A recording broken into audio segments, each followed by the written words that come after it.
Like tech and film, the games industry is known to be a bit homogenous. While there's nothing inherently wrong with white, cisgendered men, when they're overrepresented in the creative field, the industry as a whole suffers. Obviously, all kinds of people play games, and more perspectives from more and different types of people lead to new and better games for different audiences. But also, like tech and film, games can be a hard industry to break into for anyone, regardless of race or gender or any other factor. There are a ton of talented, aspiring developers from all kinds of underrepresented backgrounds who have the potential to go so far. But first, they need a shot at making a game. Welcome to the Playdate Podcast, bringing you stories from game designers, developers, and the team behind Playdate, the little yellow game console with a crank. I'm Krista Mergen. This week, I'm talking with some of the folks behind Real Steel and Recommendation Dog, two free games from Sweet Baby that launched with Catalog for Playdate. Sweet Baby is the narrative development company that brought us Season 1's Lost Your Marbles, the graphic novel/Marble Labyrinth game where you help a girl find her lost dog. You can hear more about that game in Episode 7.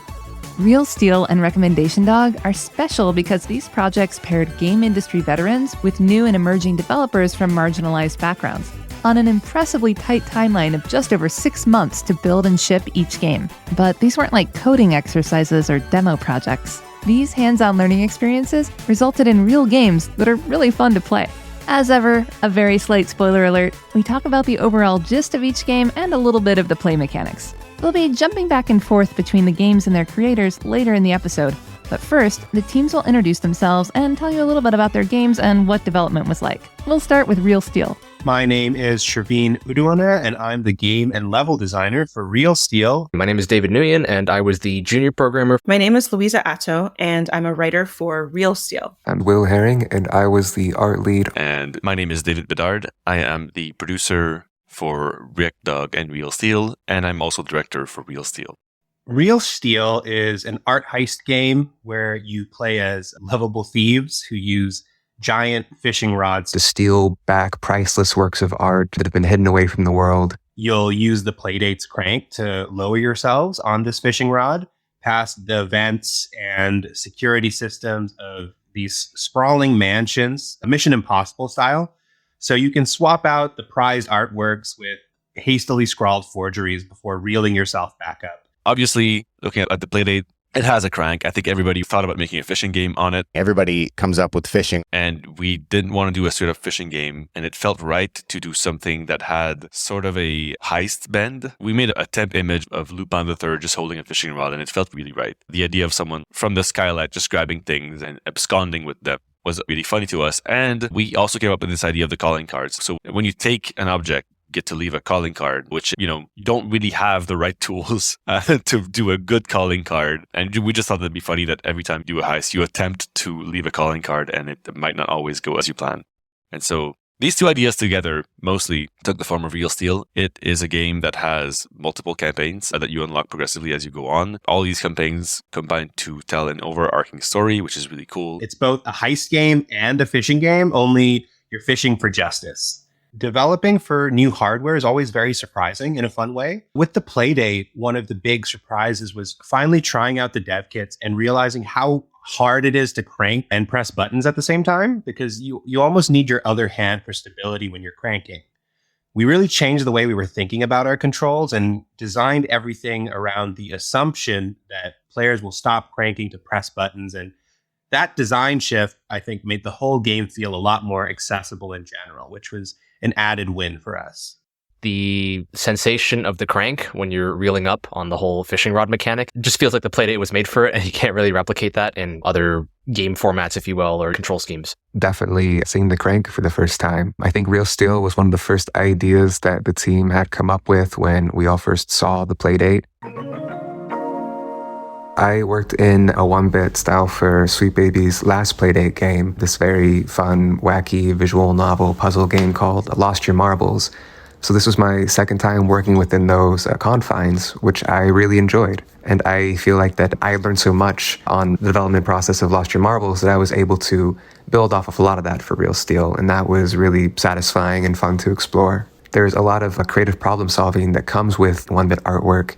like in figuring out the depth and the contrast and the uniformity you want, or like translating high resolution character designs into sprites for the screen. We were going for a look of a very stylized and character driven art style with super thick outlines and bold, kind of high contrast characters that hopefully all feel a little different and have their own unique personalities and vibes and everything. As a writer, I had a lot of fun working with the writing team on this. The writing process was really open and efficient, but it never really felt like a chore, which was really cool. Truly, we kind of just threw out ideas and we talked through our favorite ones until we could come back with something that was also aligned with design, with sound, with the other departments. It was really cool. I learned actually that writing games is way less solitary than I imagined, but that it also encompasses probably one of my favorite parts of the writing process, which is not just writing, surprisingly, but coming up with ideas. I love just like brainstorming, and we did a lot of that on this project. I think writing as a technical skill is all good, but that can be taught, in my opinion. It's really a person's personality and their perspective that comes out in their ideas and in the writing process. And so it was really fun to experiment with that on Real Steel in particular. I have to give a shout out to both the writers, the artists, and also my manager, Ayla, who is an amazing lead programmer. There were a few hiccups in that, I couldn't get all the knowledge, and a lot of it was kind of like, I don't want to say uncharted territory, but especially as like at the time a fourth year university game dev student, it definitely had some issues, and I can't just go to Stack Overflow for my answers and all that. The documentation was still really well thought out. I suppose this is more related to just interesting things about the Playdate, but there's only so many things you can do at once due to the very tiny hardware. And that caused some very interesting bugs. Like, for example, music would just silently fail, and you would never have music playing for the rest of the game unless you would say, load the music 10 frames in after loading level, which is not something I would account for from my game development experience working on, computers of 3080s, i7s, i9s, that kind of deal. But yeah, I would say it was a great learning and teaching experience in terms of just actually getting used to game code, but in a very niche setting. I really enjoyed working with the Playdate SDK. A big thanks to that also goes to our amazing programmers, Ayla and David, who built a really kick-ass level editor for me and the artists to mess around with while using the Playdate simulator. And this meant we were able to be completely unblocked and build out levels well before we even had access to dev kits. Once we did get access, the gameplay in the simulator was pretty much 100% the gameplay we got on the actual device.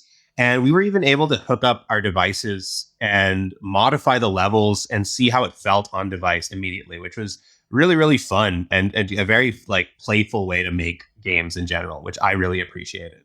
I really wanted to balance making the game challenging while keeping it fun. And for me, that's always about choice and opting in, opting out.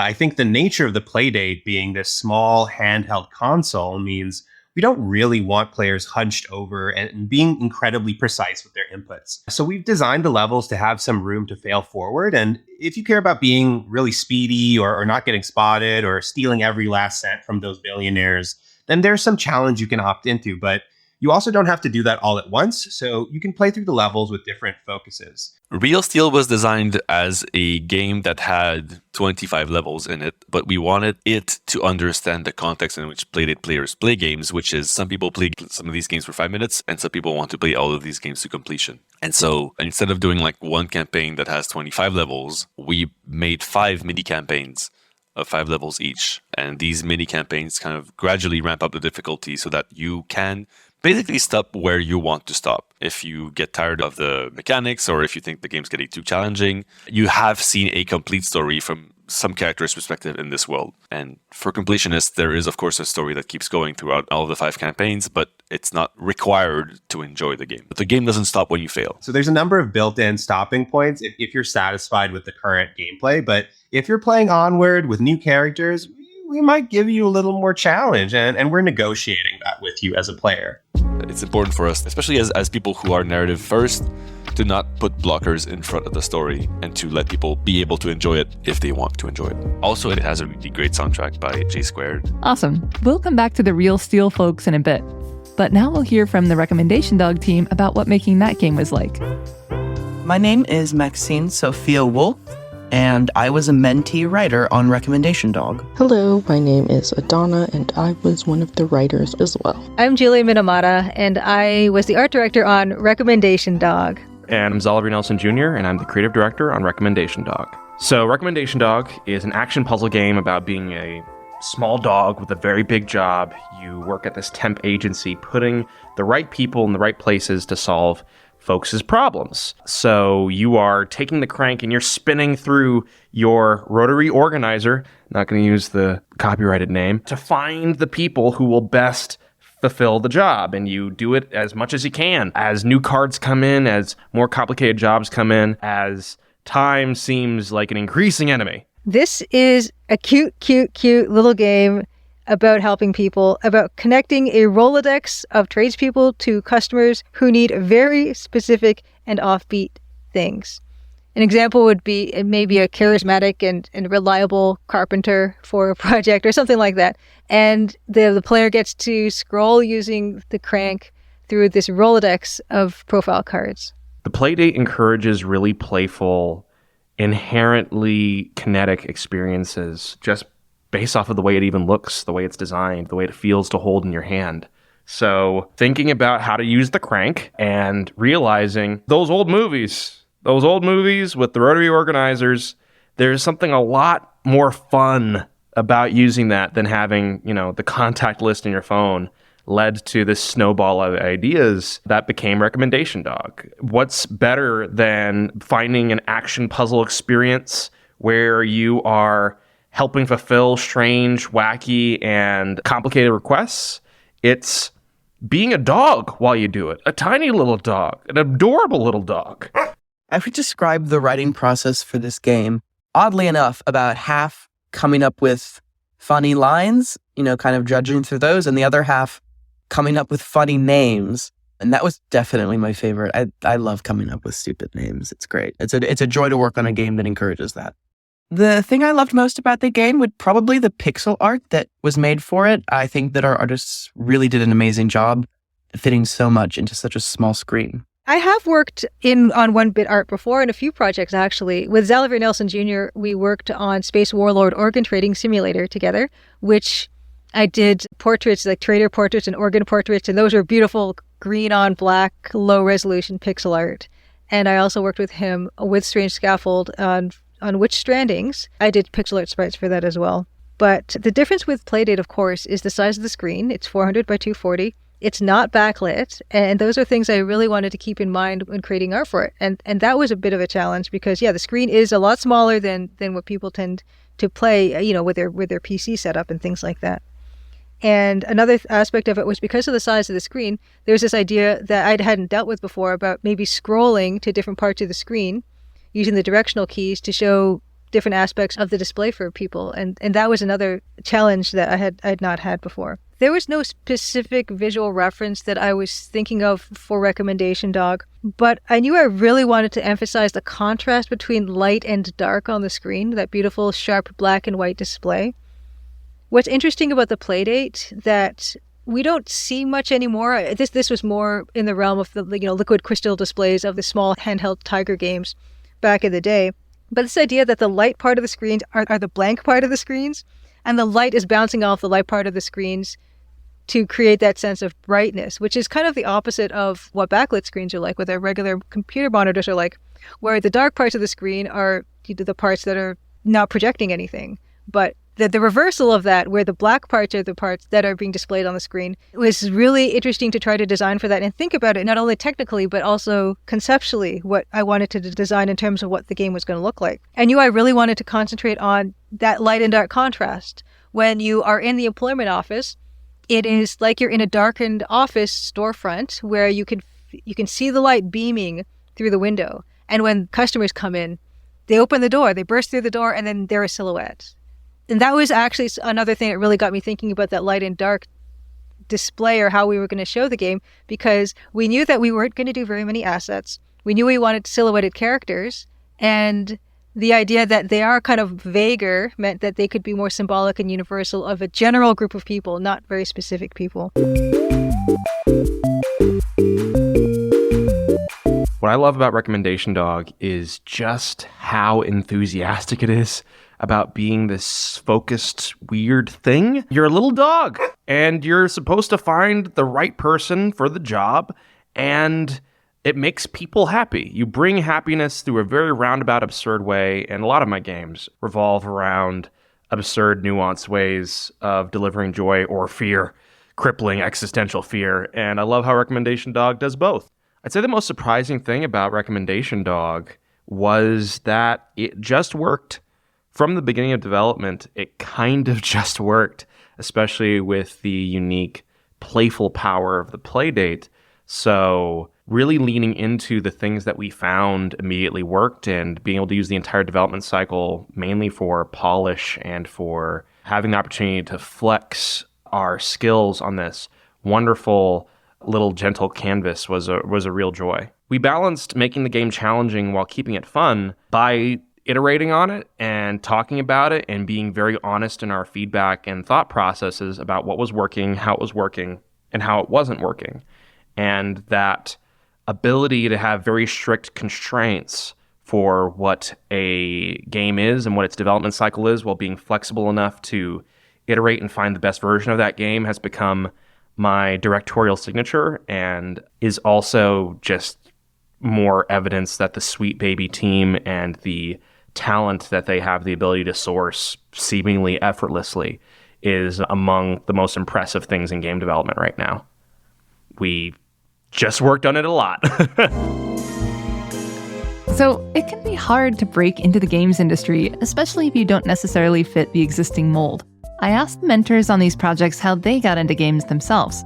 I went to school for art. I have a Bachelor of Applied Arts Illustration, and I was a freelance illustrator for 10 years before I realized that I wasn't making the headway that I'd like to make. So I kind of learned how to make pixel art and slowly started to make my own game. And from my own game, I started to kind of connect with other people in the games industry. And one of those people was Xalavier Nelson Jr. And I got a chance to work with him on some projects. And then he approached me and asked me if I'd want to work on something for Playdate. And I said, oh my goodness. Oh my goodness. So I don't even know what I said, but that was the feeling inside. And it was wonderful. That's how I got into making games, just with my own project. And then from there, I got to just work with a bunch of other really cool people on a bunch of cool things. And I have so much appreciation for Sweet Baby Incorporated for taking this on. Not only this, but other projects as well. This role of being a mentor and allowing other people to become mentors in turn. When I first met David of Sweet Baby on video call about doing something with him for the Playdate, I was really nervous because they were looking for someone to be an art director. And I had never been an art director before, and I was very quick to tell David that. I said, I've never done that before, wondering if that was going to be a problem. And David was amazing. He said, actually, that's kind of perfect for us because we're looking for people who can really learn a new role and we can be supportive of that role and then we can figure this kind of out together. And I was immediately set at ease with that. And that was super important. That made a huge difference in how I approached the project. I got to find another artist on the project as well. Raphael was amazing on it. And that chance is huge. And I know not enough people get that chance. I feel really lucky. So for me and getting into making games, I've been an on and off hobbyist game developer since I was a kid, starting back with like Click and Play on my old PC. I started making and releasing my own little indie games back in around 2015, and I've been super fortunate to get to work on a bunch of super cool games with super cool people ever since, and a lot of different capacities from game jams to commissions to coming on and working with teams like this one.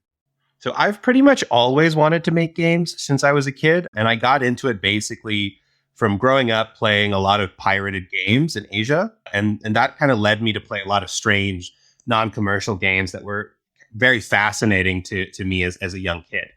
I went to university to study marketing because I thought that I liked it, and I thought that it could get me into any kind of industry that I liked. I eventually got into games doing marketing. I did like it for a while, but then I got very disenchanted with it. And around the time that happened, I met Kim Belair, who is the CEO of Sweet Baby, and she was very, very gracious in letting me join the company and helping her work on a ton of different narrative stuff. If you don't know, Sweet Baby is primarily a narrative consulting company. We do a lot of story work with a bunch of different clients and studios. But when Panic was developing the Playdate, they graciously asked us if we would like to take on a game project. And we said yes. And we kind of embarked on this game development journey. And the only way we really succeeded is we built a really solid team of people who knew exactly what they were doing and who really jived well with our vision.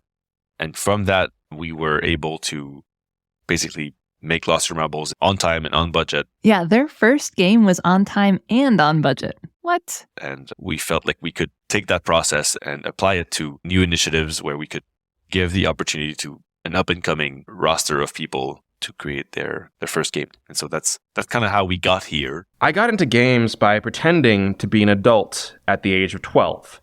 And I don't know what it says about video games that worked, but I've been here ever since. First as a games journalist, then as a writer, and then through a series of winding paths, including production and biz dev and whatever else, to be a studio head, a writer, a designer, and developer. Just a whole bunch of hats I get to wear every day, collaborating with incredible people like Sweet Baby, and I feel incredibly fortunate. Yeah, feeling fortunate or lucky to be working in games is definitely a recurring theme I hear from a lot of game developers that I interview. And the source of that luck is usually a combination of being talented, being passionate about games, and eventually someone giving you a shot to collaborate on a game with them. So it really matters that talented, passionate people from all kinds of diverse and underrepresented backgrounds get a shot. You know, there just aren't enough people making games today outside of the stereotypical white, cis male game dev mold. And that's really bad for people who play games as well as for people who make games. If you're someone who enjoys playing games and you've ever felt like all the games you're playing feel kind of the same and you feel like there's a lack of innovation in the space, a more diverse games industry is what solves that problem. And it's not just about creating space for people who have been historically excluded from games, but letting them thrive once they're inside the industry. There are so many amazing and talented creators today who are making beautiful, challenging, innovative work on the fringes of the industry that need access and elevation. And to build off of that, there are people who will be joining the industry in the future that need to see those types of projects and those types of people thriving to be able to build off of their work. And for folks who are making games, you know, an industry where the most marginalized people are able to succeed and thrive is also one that's safer for anyone who's not as marginalized. So to me, as a developer, this is an existential problem and it needs to be addressed. And I'm glad to be able to work with folks who understand that and want to build safer and kinder places to make games. I feel it's really important to get a real range of unique voices and perspectives in there. Diverse viewpoints and ideas and creative approaches really expand like any project's potential. It makes both the work itself and the process of making that work so much richer. I got to work with the extremely talented and wonderful Jenna Yao, who is the art mentee on Real Steel. And that process of finding the game's visual style together and seeing Jenna's approach to that work was so much fun. And I'd really love to work like that again. Not only does it result in better ideas, it results in better execution of those ideas. The invisible truths of people's existences and the perspectives that they bring to the table all add immersion and life to the universes that we're working together to create. When you have people in the equation who aren't just white, cis, het males, you end up with incredibly deep experiences just from having the people in the room who are being listened to with the ability to give life to a setting that can be so much more than it appears on the surface. I think it is so important to broaden the scope and diversity of talent in the games industry and offer opportunities for people as well. The wonderful thing about having people from all kinds of different backgrounds getting to be game developers is there's this benefit of so many different perspectives based on, lived experiences. And that variety is so important for creativity and so important for not only the creativity from our side, but also for people from all over the place, from all different backgrounds, to connect to those games as well. I feel pretty strongly about this as a cis white male. I don't think that cis white males in the industry really know how to be a good ally. I feel like a lot of what people think about is lots of tweets. I myself am part of a company that makes most of its work about this specific topic, about making space, about broadening diversity, about trying to see representation as a form of innovation and not as a form of I don't know, a checkbox to fill for a game developer. We know that people from different backgrounds will have different ideas, will bring different things to the table, and we're trying to make space for them in any way we can in any kind of project we're involved in. And I really believe in that. And I think for me, specifically going from, making Lost Your Marbles, where we were, I would say, a pretty diverse team on that, to, okay, kind of stepping aside and like creating a canvas that a team of marginalized first-time devs could paint in and helping steer the ship so that they wouldn't have to face, I don't know, some of the production issues that you might face on your first game, for example. Kind of creating an environment where they could,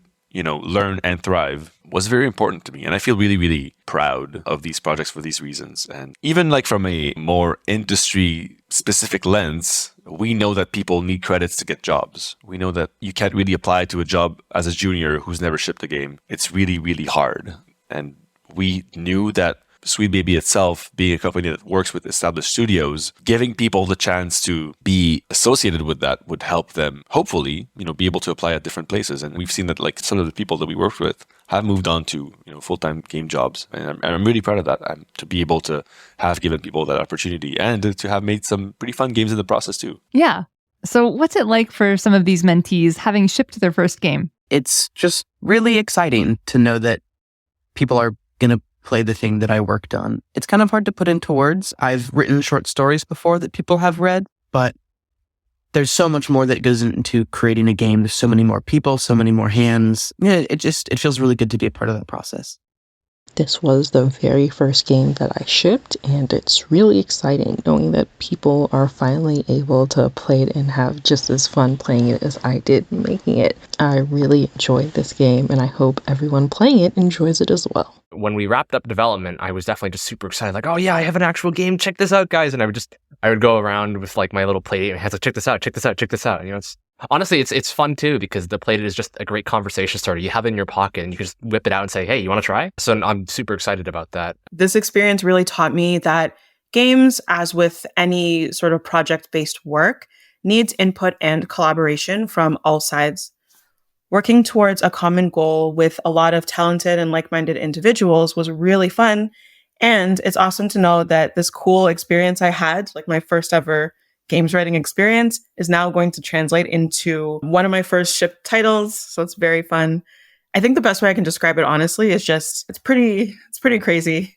I've been playing games almost all my life, and to know that my name is about to be in the credits of a game, and especially a game like this that is really accessible and a lot of fun, is just beyond awesome. It's definitely a dream come true for me. What I loved about working on Real Steel was that it truly felt like an open, collaborative, sort of anything goes kind of environment.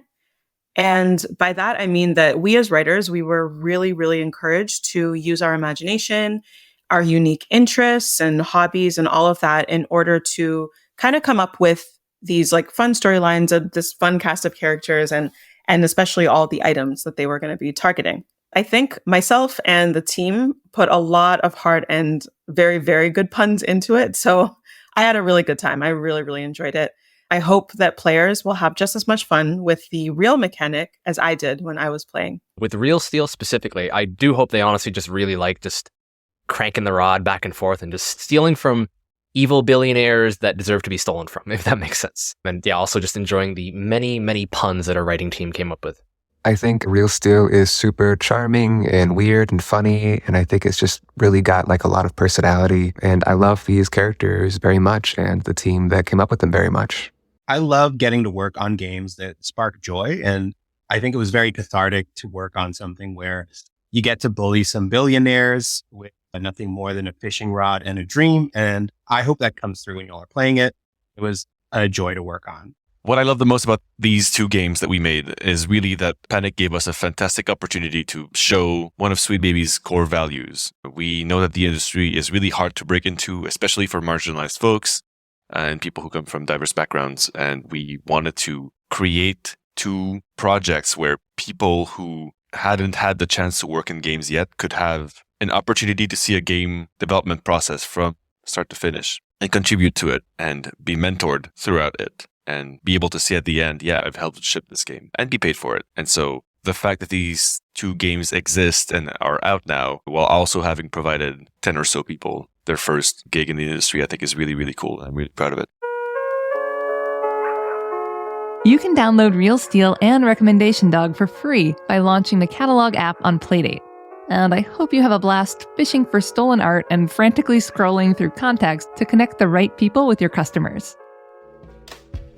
You can learn more about the teams, some of the topics they mentioned, and Sweet Baby itself via the links in the show notes.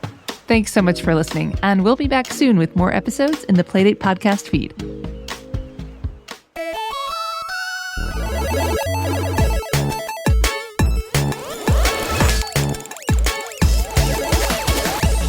The Playdate podcast was written, produced, and edited by me, Krista Mergen. Cable Sasser and Simon Panrucker composed the theme song. Additional music and sound effects were composed by Hassan Duran, J Squared, Neha Patel, and Eleanor Hebert, and come from Real Steel and Recommendation Dog. Huge thanks to Tim Coulter and Asher Cabrera for setting up the podcast feed and working on the website, James Moore for making me an awesome Playdate audio extraction app, and Nevin Mergen, who created the podcast artwork and site design. Thanks so much to everyone at Sweet Baby and to everyone on both teams who worked on Real Steel and Recommendation Dog. And thanks as always to everyone at Panic. Playdate is shipping now and available for pre-order at play.date.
My experience working with the Playdate SDK is that I didn't directly touch it. Other people did.